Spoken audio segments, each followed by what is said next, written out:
Hey everybody, happy Thursday! So, as I mentioned last month, I have decided that one day out of every single week, I'm going to have a movie day where I just sit down and pretty much do nothing but watch movies. No hunting, nothing like that, just straight up movie watching from when I wake up to when I record this video.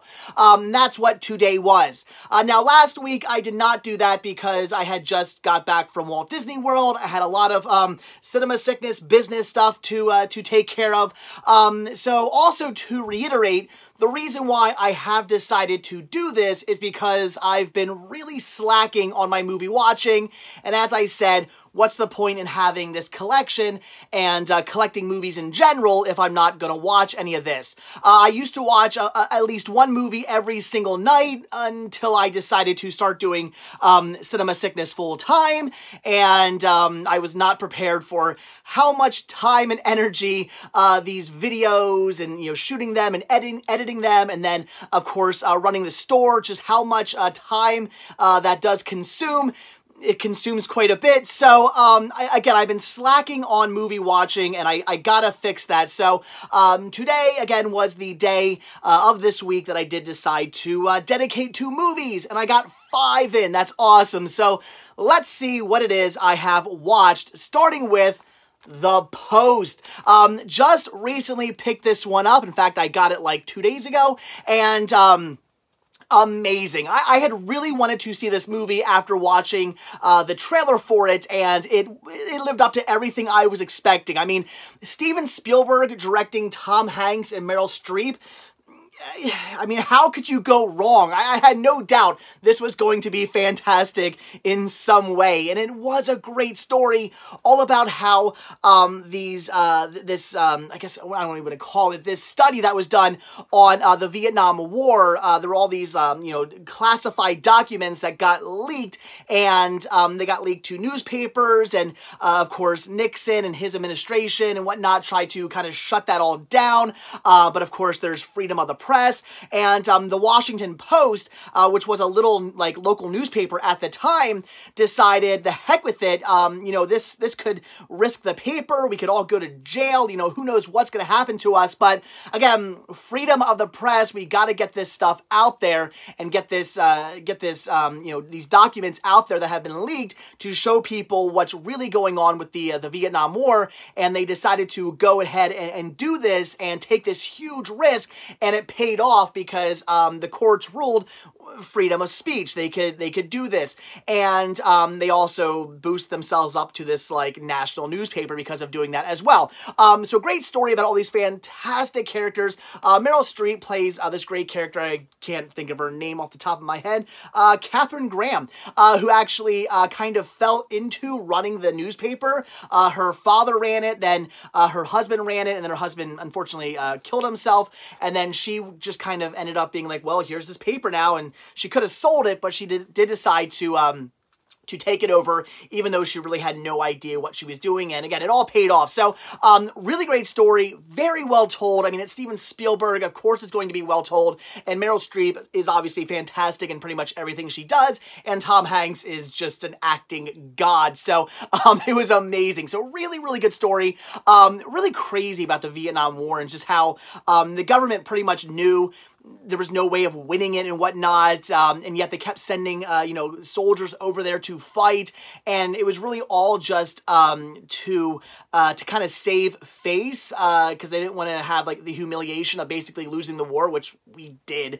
It's crazy, and it's great that they actually put this information out there, let the world know what actually was going on with the war and how long they knew. I mean, they had known for so incredibly long about all this stuff that was going on, and how, again, this war was not going to be won, and all the illegal stuff they did too. There was a lot of stuff that the United States did that was very much illegal and whatnot, and it's crazy. Look into it. It's nuts. But anyway, fantastic telling of the story, and I would highly recommend this. Great drama. One I would definitely say you have to see. I was not disappointed. I can see myself watching this movie another another like 20 times in the future, and I will love it just as much every time. So The Post, oh my gosh, so good. Check it out. Then I watched Hostels, and this I checked out, or a reason I really picked it, well, okay, I wanted to see it, but the main reason why I went out and got it kind of right away is because it was actually recommended to me by some of you guys about it being a really good modern-day Western.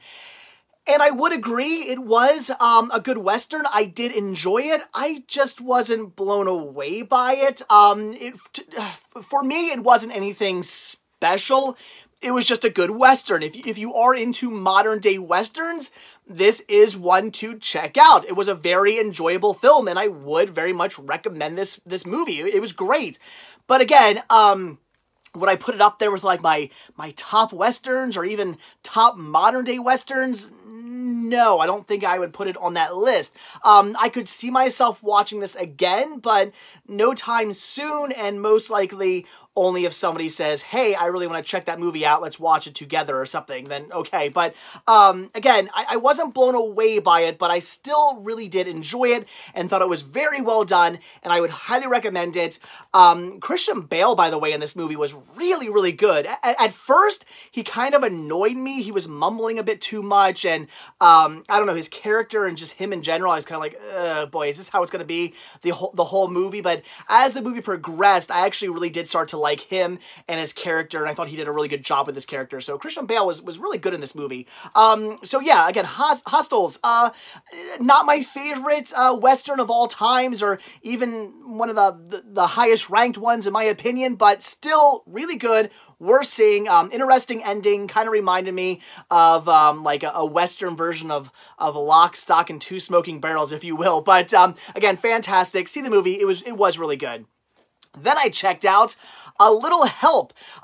This was okay. All about this woman here who kind of, I want to say, sort of never really grew up too much. You know, she's married with a family, and she's still drinking and smoking and kind of not really having her life together, which is kind of weird. I watched another movie that's kind of similar now that I'm thinking about it. But doesn't really have her life necessarily together, not being the adult that she kind of needs to be, and having it all sort of catch up with her.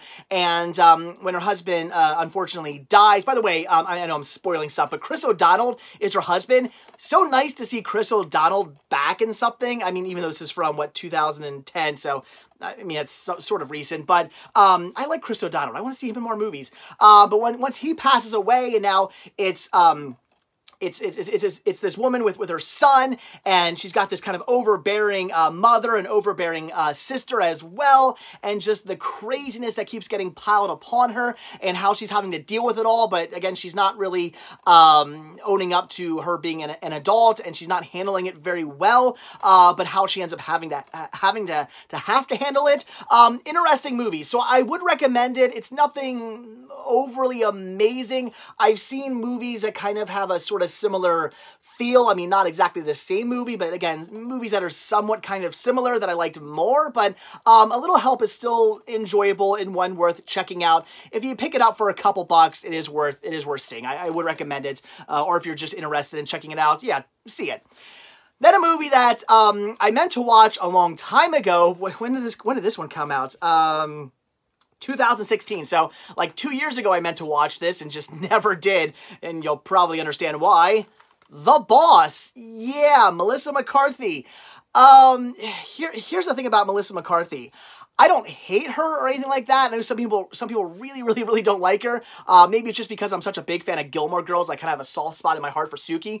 But the problem is she's one of those actors who just play the same character over and over and over again. When Melissa McCarthy's in a movie, you know she's going to be playing her Melissa McCarthy character.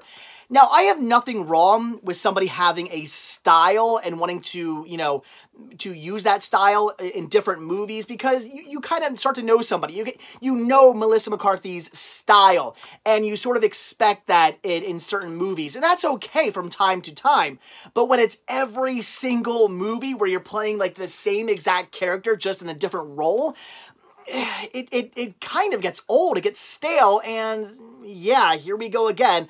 Melissa McCarthy playing her wacky, zany Melissa McCarthy self. But with that being said, it was an okay movie, but just kind of okay. It was not anything special. She plays this kind of big like mogul who went from nothing to having a ton of money, then unfortunately did a bit of inside trading and got caught and lost everything, and then are having to build herself back up again, but in doing so kind of comes to realize what, you know, friends and family mean, and yada yada yada, heartfelt moments, you know, to be ensued. But still, you know, it was enjoyable for a Melissa McCarthy movie, so I'm not going to sit here and tell you, or stand here and tell you this was anything great. It was not. But I will say, if you do enjoy Melissa McCarthy movies, check it out. It wasn't bad. It just wasn't anything special. Was it forgettable? Yes. Will I be watching this one again? Probably not. I mean, if the wife ever says, hey, I want to watch The Boss, sure, I'll sit down, give it a second watch. But will I ever be pulling it back off the shelf to rewatch it? Probably not. But still, The Boss, okay if you like Melissa McCarthy movies. Otherwise, just stay away. Then a movie I really wanted to see ever since I first stumbled upon this in a Walmart. I had no idea this movie even existed, and I saw it sitting there on the shelf, and I was like, what the heck is that? Ordinary World, starring Billie Joe Armstrong of Green Day. As somebody who is a huge fan of punk rock music and grew up with punk rock music, mostly in the 90s, I grew up with Green Day. Green Day was a huge, you know, influence in my my music tastes back in the early 90s. Not so much anymore. I don't really enjoy their newer stuff. But again, back in the day when like Dookie came out, and of course, you know, then I got into their older stuff with Kerplunk and whatnot. I mean, so many great Green Day albums. I'm still a big fan of their like early and like middle stuff. Again, their newer stuff, but still, I really do enjoy Green Day's music. So when I saw this, I was like, wow, I gotta check that out. And I never bought it, but one of you guys actually sent me a copy of this, so I was finally able to see it, and I just kind of forgot to watch it, but I finally did. So this was actually pretty good. Kind of like, again, a little help. It's about a parent who's not really being a parent. He's kind of stuck in this fantasy where he still wants to be in a band and whatnot, but what ended up happening is he met a girl, got her knocked up, they had a kid, and he had to basically, you know, become an adult and whatnot. So was he able to go on this big tour? Apparently his band was going to go on tour with like Mudhoney and whatnot. Could have been a big thing for them, but he sort of bailed on the band because he had to become, you know, an adult and raise this kid. But he always kind of regretted it in the sense that he's like, what could have happened? Could I have been a big rock star? Could our band have become something? You know, where could I be today instead of just, you know, working this kind of dead-end job and you know, living in this house? Could I be this huge rock star? And he's still sort of living in that world where he wants to be this big rock star. So, you know, he's not taking anything too seriously, even though he works for his brother at his, well, it's actually their hardware store, but his brother is essentially running it. But he's always showing up to work late. He's forgetting to do stuff for his family. He's kind of just slacking on everything. And on top of it, he's turning 40 and kind of going through a bit of a midlife crisis. So it's just all this like weight kind of being piled upon him, and him having to, again, just like in a little help, kind of having to realize he needs to sort of grow up. That whole him being in a band, that time has passed. He's you know, that he kept telling himself they're just on hiatus. You know, the band's not broken up. We're just on hiatus, but they were broken up. They're not together anymore. So he had to finally come to a realization that that's in the past. We're not on hiatus. We are broken up. The band's not getting back together. My life is different now. It's not what it was. It is something completely different, even though it's all these years later, and he should have realized this a long time ago. He is finally, at the age of 40, coming to this realization, and pretty awesome. Billie Joe, by the way, was actually really good. I was surprised. I thought to myself, all right, Billie Joe Armstrong acting, you know, is this going to be good? Great musician, but how is he as an actor? And I was blown away. I would like to see him in more roles. He was pretty good, or at least playing this character. That's a thing. He was kind of sort of playing himself in a way. He was playing this punk rock, you know, or this ex-punk rocker anyway.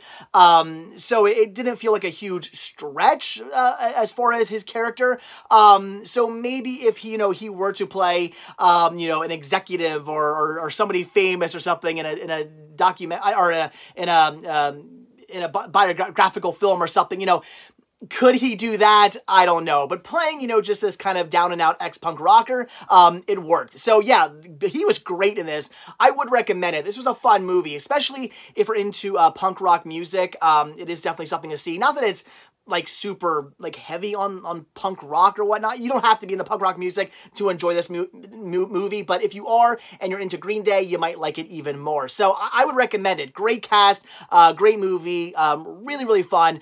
And I want to get the soundtrack for this, but I don't believe there is a soundtrack. I looked it up online and I couldn't find anything on a Ordinary World soundtrack, which is a shame because Billy Joe Armstrong does a bunch of music for it. There's a couple really good songs I actually really enjoyed that I would have loved to have had, but it is what it is. So, Ordinary World, yes, see this one. I would recommend it. Very fun movie. Definitely one to check out. So, there you go, guys. Those are the 5 movies I sat down and marathoned today. Some awesome stuff right there. So, yeah, that's it. But, oh my gosh, I gotta get ready for this weekend. It's gonna be insane. Tomorrow, I want to get up early so I can go out and hit up Dollar Trees because the Dollar Tree DVDs and Blu-rays are going to be put out as of tomorrow. I mean, a lot of stores have been putting them out early, but tomorrow is the official day of the sale, so I will be hitting up a bunch of different stores tomorrow. That is the plan. Then around 3 p.m., I have a convention to go to. The Greater Philadelphia Comic-Con is actually having me out as press, so I'll be out there with Crazy Joe Friday, pretty much all night until they shut it down. So I have that to do, and then I got to wake up Saturday and do the convention all over again, and then comes Sunday, where I will not be going for the 3rd day of the convention. I'll actually be skipping it, and that's because all Liberty, or no, not Liberty Thrifts, all Goodwills in the area will be 50% off. So I have like just this crazy, insane weekend ahead of me, and it's going to be a lot of work, a lot of videos coming your way, lots of shooting, lots of editing, lots of narrations, and of course, on top of that, taking orders from everybody as well. So again, super busy, crazy weekend, but I'm looking forward to it. It's going to be insane, but it's going to be fun. So, all right, guys, that is it. So as always, thank you all so much for checking out this video. Be sure to hit that like button down below. Also, if you want to see a brand new video from me every single day, hit that subscribe button and you're going to get one. Also, be sure to check out Patreon where you can help support the show. The simple donation of $1 a month really does help out. Goes a really long way. Goes right back into these videos. Definitely helps them out. Also, be sure to check out Spreadshirt where you can grab yourself many designs. Cinema Sickness t-shirts and hoodies and tank tops and hats and buttons and all kinds of really cool Cinema Sickness gear. Again, proceeds help the show. And as always, most importantly, check out the Cinema Sickness Retro Store on Instagram where you can pick up all kinds of really cool like retro toys and items, and also on top of that, a lot of really cool cinema, DVDs, Blu-rays, VHS, Laserdiscs, etc. Lots of cool stuff on there as well. So definitely check that out because the proceeds are the most important for the show, and they are what keep the show going. Without them, I would not be doing these videos. So definitely check that out. Links down below in the description of this video. So again, that is it. Thanks for watching. Have a good one, and I'll see you guys tomorrow. Bye.